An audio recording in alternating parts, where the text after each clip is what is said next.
we need to talk about Halloween Horror Nights.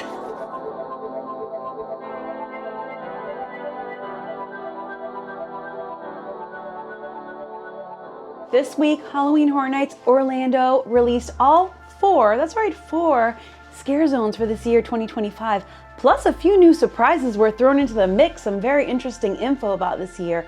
So I invite you to the super enthused home studios.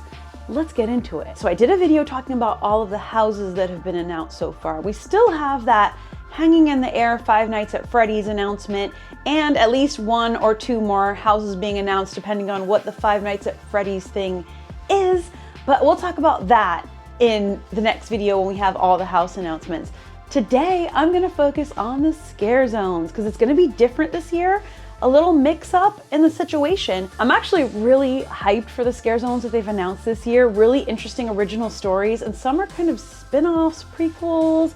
It's very interesting. We're gonna go one by one, and I'm gonna give you some context, background info, and some fun facts, and just spice it up. The first scare zone they announced at the beginning of this week was Origins of Horror. I love this because it ties into the theme of this year, which is the Conservatory, which also ties into some of the houses and the overall structure. Enter a decaying conservatory of twisted vines where artists carve tributes to Halloween Horror Nights 34. You'll encounter monstrous crows, gargoyles, and more. So Universal hasn't said where the scare zones are gonna be, and there aren't really any props out to guess yet, although a lot of people have done a little bit of guessing and speculating, but this one sounds like it would be the entrance scare zone, right? So it would be coming in through the conservatory, which Universal has already said would be like the overarching theme for this year, Halloween Horror Nights 34. We call it HHN 34, by the way, because it's the 34th year of Halloween Horror Nights at Universal Orlando Resort. So for those really involved in the Halloween Horror Nights community, we know this, that there's always gonna be two ways to refer to a year: HHN by the year, so this year 2025, and HHN 34, so the 34th year. So the 30th was an anniversary year, the 35th is an anniversary year. But this year, it seems like they're going hard as if it were an anniversary year. So anyway, we've got the conservatory, we've got that overarching dark, gothic, moody theme. We have gargoyles and crows and vines, and I mean, that is, anyone who loves spooky things in general, I think is gonna love that theme. I know I do. I've said before that I'm a big fan of classic Halloween, classic spooky, dark, Victorian, or there's many time periods that I love, like the 1920s Halloween with the pumpkins and ghosts and black cats, but that turn of the century, Victorian, sort of old-timey, but it could be in various time periods feeling. Could be like 1890s through like the early 1900s. I feel that that's what we're going for, and I love that. Whenever I wear these, it reminds me of Labyrinth. Like, I feel like I'm gonna trade these with Hoggle for information about how to get to the center of the labyrinth. Anyway, all right, so that sounds great. You're gonna probably enter through the Origins of Horror. You're gonna have references to the different houses, maybe the different scare zones, and you're gonna be in this dark gothic, viney glass, stained glass, beautiful scare zone. This ties into one of the houses, the Spanish haunting house, which very cool tie-in there. All right, so that's good. We've got a good setup here. Next scare zone announced, Masquerade Dance with Death. Here's what I love about this. You're invited to a masquerade ball where bloodthirsty vampires lurk behind ornate disguises. Masquerade, paper faces on parade. When their masks fall, you'll become their prey. So I can just picture this. First of all, I've loved every vampire scare zone. Vamp, insert year here. They have done a masquerade scare zone before. This is a coming together of very classic Halloween Horror Nights themes. And not just classic Halloween Horror Nights themes, but classic spooky, again, sort of gothic-y, dark and brooding and romantic, but scary too, because the vampires, they've got their paper faces on parade, they've got their masks on, and they want to get you, they're gonna jump out at you. I love all things vampires. You may or may not know this about me, though my peeps, my Enthused crew, definitely know this about me. So the artwork that they put out for Masquerade Dance with Death, which is the name of this scare zone, is all candelabras. The top of it looks very much like the conservatory. It's got like big dark windows with spider webs and thorns and like blood splatters there. And then the bottom, there's vines. vines with thorns on them, and there's blood all over the wording. So this very much ties into the Conservatory feel. We're going with goth here this year. I like it. Gothic, dark, romantic, but spooky and scary. Fun fact about me, I actually went to an Anne Rice vampire ball in New Orleans on Halloween, and Anne Rice was there. There were celebrities there, like vampire celebrities. It was one of the coolest things I have ever done. It was long before I had this YouTube channel. I started this channel in 2017, so it was a few years before that. It was incredible. I would love to do something like that again one day. So I love New Orleans. I will actually link my New Orleans video that I did do where there is some vampire-ish stuff involved. We went to a vampire bar. I'll link that in the pinned comment so that you can see like my love for New Orleans and vampires. It kind of did start with Anne Rice, but Bram Stoker's Dracula is one of my favorite novels that I reread every few years. It's still one of my favorites. I love all things romantic and brooding and vampires. So, also some of you may remember the year Vamp 69 was a scare zone at Halloween Horror Nights one year, and Sam and I took that theme over to Disney and Mickey's Not So Scary Halloween Party and dressed up as hippie vampires. That was a lot of fun, but like taking the teeth in and out all night that was a thing. We tried to stay committed to the bit, but it was really fun. Speaking of costumes, I did already mention this, but one more time, for anyone else who's going to Premium Scream Night, Universal announced that costumes are allowed on that night. Now, there are rules, so check the website to make sure, but as far as I know, I think this is the first time costumes have been allowed at Halloween Horror Nights, at least in recent memory. So yeah, Sam and I are still debating about our costumes for that night, but knowing the scare zones is definitely influencing the decision. Not necessarily saying we're gonna do that, but it's definitely playing in. Anyway, that sounds amazing.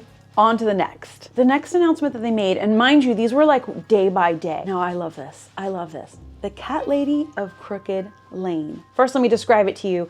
Travel down a spooky winding path to a mysterious home where trick-or-treaters are transformed into feral felines. How classic is that? My first thoughts about this, I'll tell you in a minute, but what I realized after was that this was actually a poster, a movie like attraction poster in Slaughter Cinema 2, a Halloween Horror Nights house last year. And I actually have a clip of it of me walking by that poster. So it's really cool to actually have seen it in the house. And this is two things this year coming out of Slaughter Cinema that were like movies in the house, right? One of the houses announced for this year, Hatchet and Chains Demon Bounty Hunters, was actually a section of Slaughter Cinema 2 that they have now stretched out into its own house. But this, the Cat Lady of Crooked Lane, was just a poster. So they took that idea and they said, wouldn't this make an amazing scare zone? And they extrapolated that. And I mean, I know we're all picturing the same thing, right? Pumpkins hanging in the trees, glowing pumpkins hanging everywhere, because you can see that in the poster. You see like two little trick-or-treaters walking up this path. You see glowing pumpkins all in the yard. You see glowing pumpkins up in a tree, a big glowing full moon with a cat going across it. When you zoom in, you see in the window like a green vapor. Ooh, this feels very, very traditional classic Halloween. This also feels very classic dark fairy tale, dark spooky fairy tale, which is another one of my favorite themes. I feel like they're just mining all of my favorite things for the scare zones this year. I have a copy of Grimm's Fairy Tales up here in my library. I used to carry it around in my car with me. You know, fairy tales in their original form always had a dark side.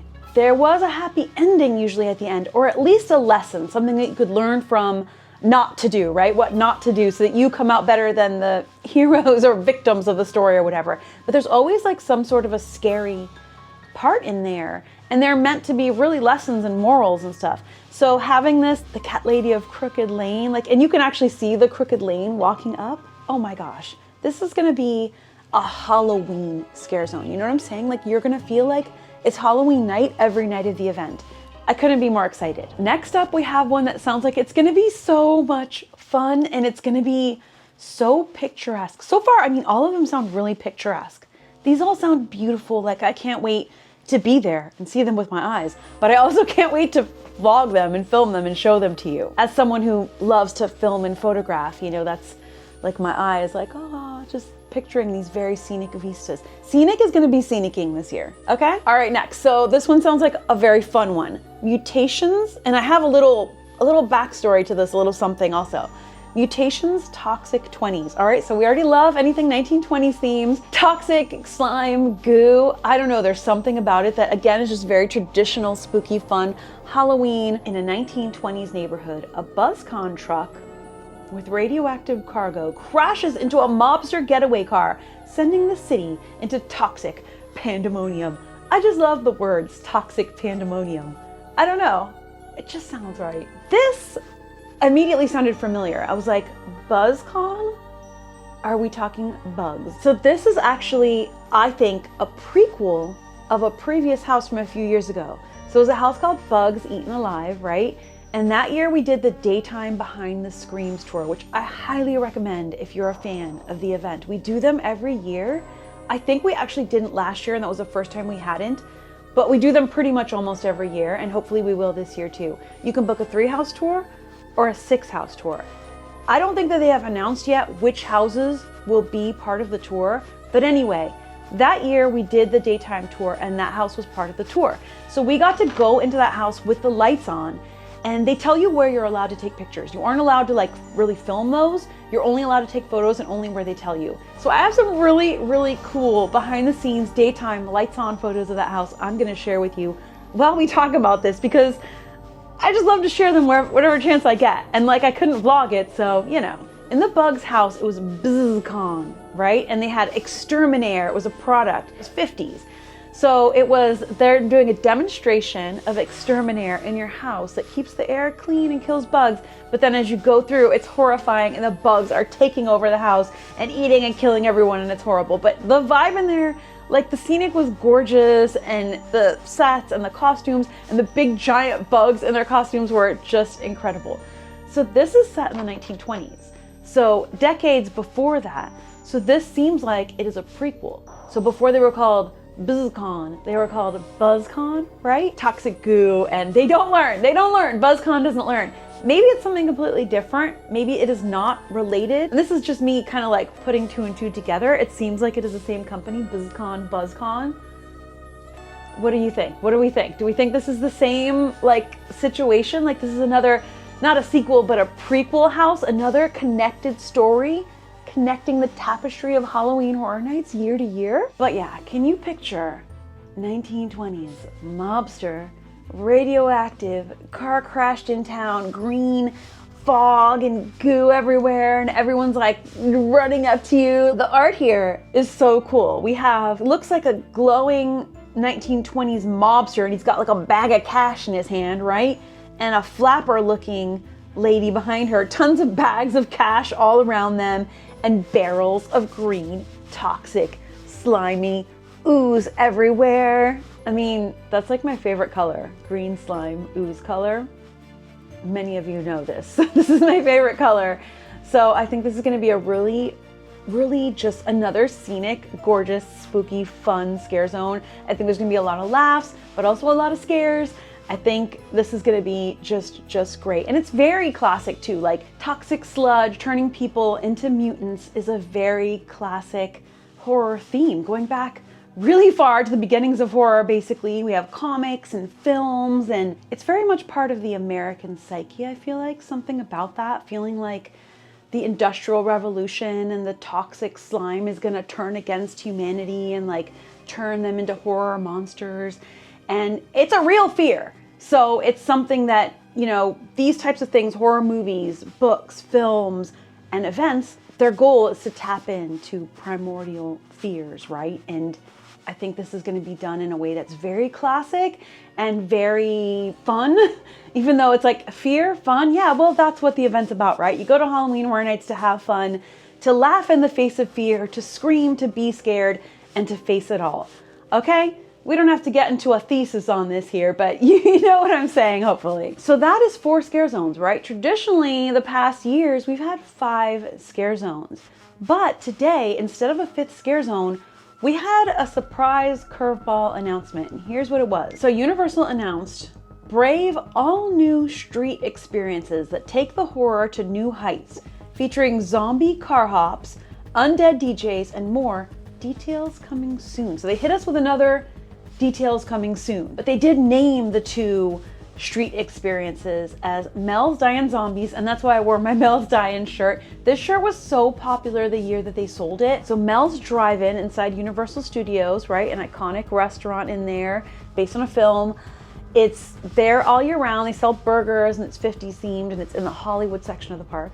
During Halloween Horror Nights at night, they blot out the R and the V and they make it Mel's Die-In. They've done this for years. It's very well known. Everybody loves it and takes photos with it. It's like an institution in and of itself. And in the past few years, they started to incorporate it into the event more. And then they made these shirts and they're super popular. And I'm so glad I got one because they sold out. Maybe they'll make more. But they are once again playing into that and bringing it to life for us with zombie car hops, undead DJs, and more. So Mel's Die-In Zombies and then Club Horror. Two things. So let's take a look at the concept art here. The Mel's Die-In Zombies. It's cool because they left the R and the V in there, grayed out the way they do it. We've got two zombies dressed like 50s, like roller skating servers, bringing you your food, but they're obviously zombies. He has what looks like a milkshake, but it actually looks like toxic goo. He probably picked it up over in the mutant scare zone. And it is like he's holding it with his zombie hand, but there's another broken off zombie hand holding it. So pretty funny, pretty funny. It's got like green goo on top. It's neon blue with a purple cherry. Very, very cool with palm trees behind it. It actually has a very Miami look. This like pink and light blue, which is kind of like an Art Deco Miami look. I'm from Miami, so, you know, I see it where I see it. This is gonna be a street experience, not a scare zone. Very interesting, this is new. And then Club Horror, the concept art. Let's see what we can see from here. So it just says Club Horror. It's got like orange dripping paint. We have what looks like bird ladies with sort of masquerade masks on them. Very interesting. They have bird-like masquerade looking masks. They're in bikinis and they're dancing all around. There's green on one side and pink on the other, kind of like big spirit looking things behind the dancers. Very interesting. There have been horror bars before and they've all been really fun, so excited to see what more this can be. Now, some of the creative minds behind Halloween Horror Nights have made some social media posts about working on these things, and there are some posts out of the UK media event too that I've seen that indicate to me that what we're gonna get is really big and a lot, really like just a lot of characters, a lot of movement, a lot of fun, a lot of activity, that they're putting a lot into bringing these scare zones to life. What we're seeing in the park as of today is a lot of infrastructure still. No sets or props yet. We went and had a look. And it just looks like a lot of infrastructure, but a lot of like stage areas. So they've said that there's going to be DJs. Picturing in the cat lady zone, there's going to be her house, which is incredible. We've seen scare zones before with house facades, and they're some of the most memorable. They really, really are. As far as houses go, again, I did a big video talking about all of that and diving into all of that. So I will link that so you can check it out. And then, of course, I will keep doing Halloween Horror Nights updates as I do every summer. I love to go out to the park and show the park coming to life and being built up. And I did one video recently where I showed you that Diagon Alley. It looks like Death Eaters are coming back. Universal hasn't announced that yet, but they usually don't until like the last minute.